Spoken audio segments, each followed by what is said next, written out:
Hello friends, एक बार पुनः आप लोगों का स्वागत है हमारे यूट्यूब चैनल स्टडी 26 पे। और आज के वीडियो में हम लोग देखेंगे जो बीए सेकेंड सेमेस्टर के बच्चे हैं जिन्होंने हिंदी पेपर को लिया है, चाहे वो एमजेसी के रूप में, एमआईसी के रूप में, एमडीसी के रूप में, किसी भी रूप में आपने हिंदी को लिया है ना, तो इसमें आपको विद्यापति की पदावली पढ़नी है।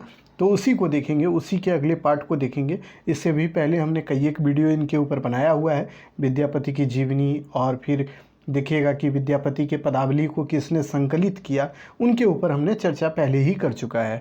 तो इस वीडियो के माध्यम से हम लोग देखेंगे उन चीज़ों को जो कि यहाँ पे एक उनकी पदावली का एक अंश है, यानी एक पद है, उसके बारे में देखेंगे, उनकी व्याख्या को समझेंगे। उसके अलावा उनसे रिलेटेड कौन कौन से प्रश्न बनेंगे, उन चीज़ों को हम लोग बारीकी से समझने का प्रयास करेंगे। ठीक है, बिना वीडियो में ज़्यादा हम लोग इधर उधर की बातें ना करके मेन चीज़ों पे हम लोग फोकस करेंगे, और जो चीज़ें आपको पूछती है एग्ज़ाम में उन चीज़ों को हम लोग इसको देखते हुए और कंप्लीट करने का प्रयास करेंगे। तो चलिए बिना विलंब के चीज़ों को समझते हैं। तो देखिए, आज का जो पद है ना, कामनी करे स्नाने, इसका जो एक पद का नाम है, और इसी के बारे में टोटल आपको पढ़ना है। ये आप देखिएगा, इसको जब पूरा आप समझेंगे तो इसका मतलब क्या होता है ना, तो इसके बारे में हम लोग समझेंगे। ठीक है, तो इसमें विद्यापति जी जो है ना, मेनली ये बताने का प्रयास करते हैं या ये चीज़ दिखाना चाहते हैं ना कि जो कि कामनी जो है ना, एक युवती है, जो कि महिला है या स्त्री है, वो लड़की है कामनी नाम की, और वो जो है ना स्नान कर रही है, यानी कि नहा रही है, जिसको स्नान बोलते हैं ना,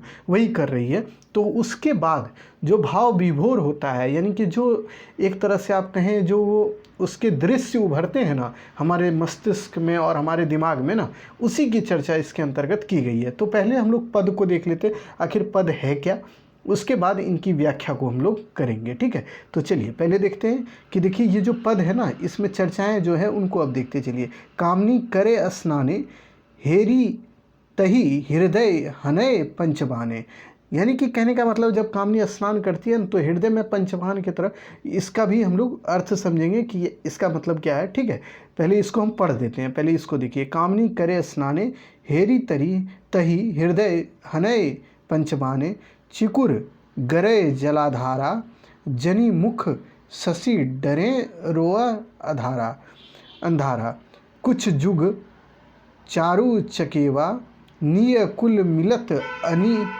कोने देवा, ते साकाएँ भज पासे, बांधी धरय धैल उड़ी जायत आकाशे, तीतल बसन तनु लागू, मुनि हुक मानस मनमथ जागू, शु कवि विद्यापति गावे, गुणमति धनी पुनमत जान पावे।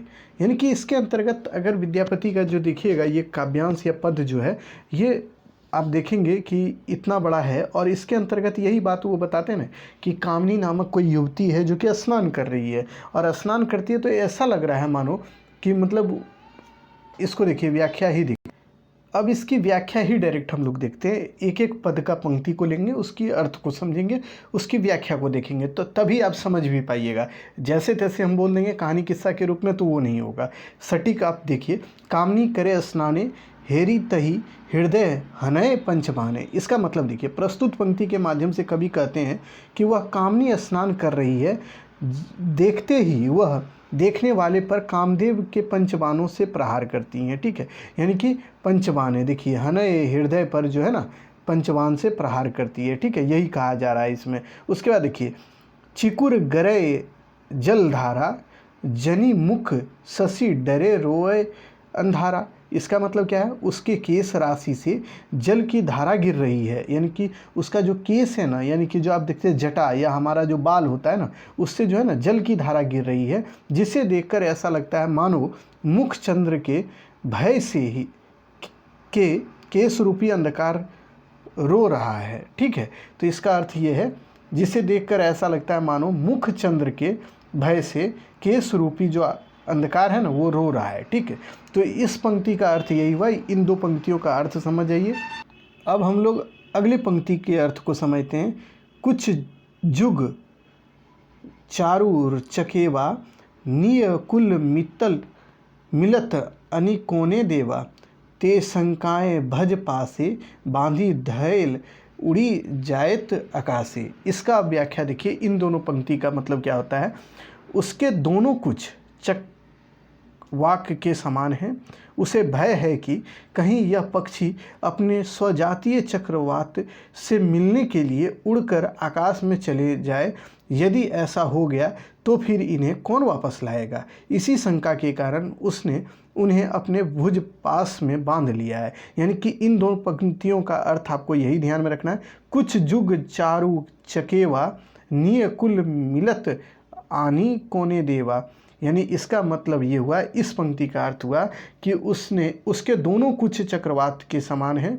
उसे भय है कहीं यह पक्षी अपने स्वजातीय चक्रवात से मिलने के लिए उड़कर आकाश में ना चला जाए। ठीक है, उसके बाद देखिए कहते हैं यदि ऐसा हो जाता है तो फिर कौन इसे वापस लाएगा। इसी शंका के कारण उसे मतलब ये भुजा में बांध कर रखती हैं। ठीक है, तो इतना चीज़ इसके मतलब को समझना है। अगला पंक्ति जो है या अगला व्याख्यांश जो है उसको देखिए। तीतल बसन तनु लागू मुनि हुक मानस मनमथ जागू। इसका अर्थ क्या है। गीला, तीतल का मतलब था ना गीला, जो कि तीत गया है या भीग गया है, इसी को बोलते हैं। गीला वस्त्र सुंदरी के शरीर से लिपटा हुआ है, अतः उसकी अंग प्रत्यंग दिखाई दे रहा है। ऐसी स्थिति में मुनियों का मन भी जो है ना, उनके अंदर भी काम भावनाएं जागृत हो सकती है या हो जाती है। यानी इनका कहने का मतलब है तीता हुआ जो कि भीगा हुआ जो वस्त्र है जब महिलाएं या जो ये पहनती हैं तो इससे जो है ना मुनियों का भी जो मन है उसमें भी काम वासनाएं जागृत हो जाती है। ठीक है, और साधारण मनुष्य का तो क्या कहना। अगर देखिए मुनि लोग जो होते हैं ना वो अपनी इंद्रियों पर बड़ा ही पकड़ रखते हैं। यानी वो अपनी इंद्रियों पर इतना पकड़ रखते हैं ना कि वो गलत कार्यों से बचने का प्रयास करते हैं। जैसे काम वासनाएं हैं या कुछ अन्य तरह के कार्य जो है ना उनसे वो बचने का संपूर्ण प्रयास उनका रहता है। लेकिन उनके अंदर भी अगर वो भीगे हुए स्त्री को देखते हैं तो उनके अंदर भी एक ऐसा भाव उत्पन्न हो जाता है कि वो काम यानी सेक्स के बारे में सोचने लगते हैं। तो सोचिए जो साधारण इंसान है उसके साथ क्या बीतता होगा। ठीक है, तो यही इसके मतलब उन्होंने बताया है। उसके बाद देखिए, सुकवि विद्यापति गावे गुणमति धनी पुनमत जान पावे। यानी इसके मतलब को अब देखिए कि साधारण मनुष्य का तो क्या कहना, ये तो हम बता ही दिए। महाकवि विद्यापति ने इस पद में टिप्पणी की है। यानी इस पंक्ति का अर्थ जो है ना, इसमें यही जो कवि विद्यापति हैं वो कहना चाहते हैं कि गुणवान स्त्री कोई पुण्य निर्मित पुरुष ही प्राप्त कर सकता है। यानी कि गुणवान स्त्री उसे ही प्राप्त होती है या उन्हीं को मिल सकती है जो कि पुण्य का कार्य करता है पुरुष उसको। ठीक है, इसी के अंतर्गत ये बोलते हैं शिव कवि विद्यापति गायन करते हैं कि गुणमति धनी पुण्यमत जन पावे। यानी कि उसे ही गुणमती पत्नी मिलती है या गुणवान पत्नी मिलती है जो कि पुण्य का कार्य करता है या पुण्यवान है। ठीक है, तो इतना है आपका पूरा का पूरा इस जो काव्यांश है या पद है इसका अर्थ, इसको हमने समझा दिया। अब देखिए क्वेश्चन जो आपसे बनेगा ना बच्चों वो इस तरह का मिलेगा। देखिए अगर मान लीजिए आपसे क्वेश्चन पूछना होगा ना उसको, तो देखिए पहले तो ये बोलेगा कि आप बताइए कामनी करे स्नाने जो है आपका पद विद्यापति का, इसके बारे में लिखिए या इसका भावार्थ लिखिए।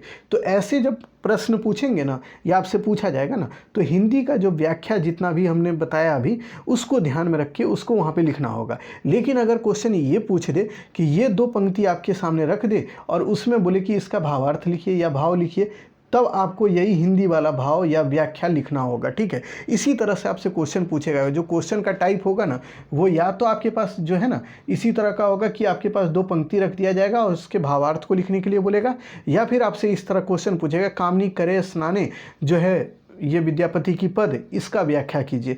तो इसके बारे में पूरा आपको व्याख्या हिंदी में लिखना होगा। तो इस तरह के प्रश्न जब भी पूछे जाएंगे तो उसमें आप लाइटली इसको मत लीजिएगा।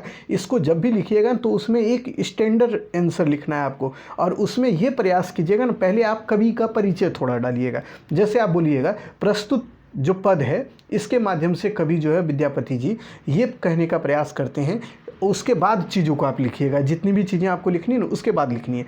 दूसरी बात है यहाँ पे ये टर्न ओवर कीजिएगा या यहाँ पे ये डालिएगा कि देखिए प्रस्तुत पंक्ति जो है विद्यापति की पदावली से ली गई है, पहली बात, और इनका संकलन कौन किए थे, तो ये हम पहले ही बताएं कि इनका संकलन कौन किया है विद्यापति की पदावली का, तो उसको आप कमेंट में ज़रूर बताइएगा कि विद्यापति की पदावली का संकलन कौन किए हैं, तो वह नाम आप लिखिएगा। उसके बाद बताइएगा कि इस पंक्ति या इस पद के माध्यम से विद्यापति कवि जो है विद्यापति जी वो ये बताना चाहते हैं, उसके बाद पूरी व्याख्या को वहाँ पे लिख देना आपको, ठीक है। यही होता है स्टैंडर्ड टाइप का आंसर राइटिंग, यानी हिंदी में आपको आंसर राइटिंग जब करनी है ना, तो उसमें पहले विद्यापति के बारे में थोड़ा सा झलक दे दीजिएगा, उसके जो विद्यापति की पदावली है उसका संकलन करने वाले जो व्यक्ति हैं उनका झलक मारिएगा, उसके बाद जो व्याख्या आपको दी गई है उसका हिंदी में आप ट्रांसलेट लिख दीजिएगा, यानी उस व्याख्या को पूरा लिख दीजिएगा। तो इस तरह से आप जब उत्तर लिखिएगा तो ये उत्तर बहुत ही बैलेंस और अच्छा होगा, ठीक है।